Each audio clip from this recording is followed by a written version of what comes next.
Okay, so I'm going to go through a hanging knee raise. Now you can do it with legs straight, but I feel like if you can't do it with the legs bent, which is a little bit easier, obviously don't progress to legs straight. Now what you see a lot of people doing when they do a hanging leg raise, a hanging knee raise, is that they allow the hip flexors to do all the work and the abdominals do absolutely nothing.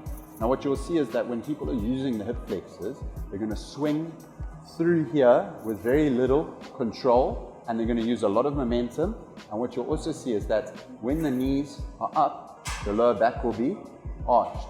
Now when my lower back's arched, I cannot contract my abdominals. So if it's an abdominal exercise and at the peak of the contraction, my abdominals cannot contract, then of course I'm not getting the abs.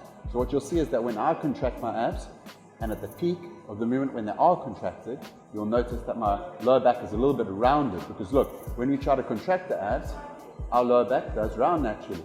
So we need to make sure that we mimic its natural movement and not allow supporting structures like the hip flexors to take over the movement, because otherwise we're not getting contraction of the correct muscle group. So you'll see me hop on here.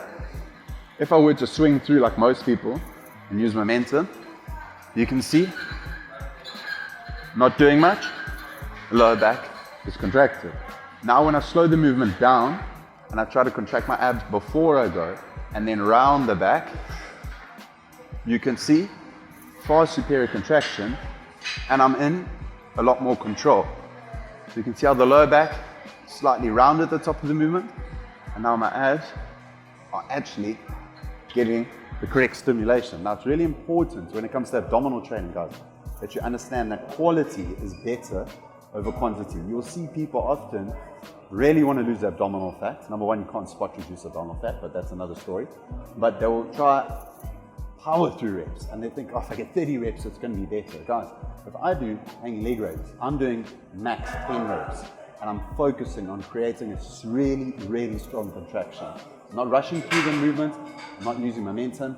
I am really trying to get those abs to contract, breathing out when I contract them, maximizing that contraction, and just making the most of the movement.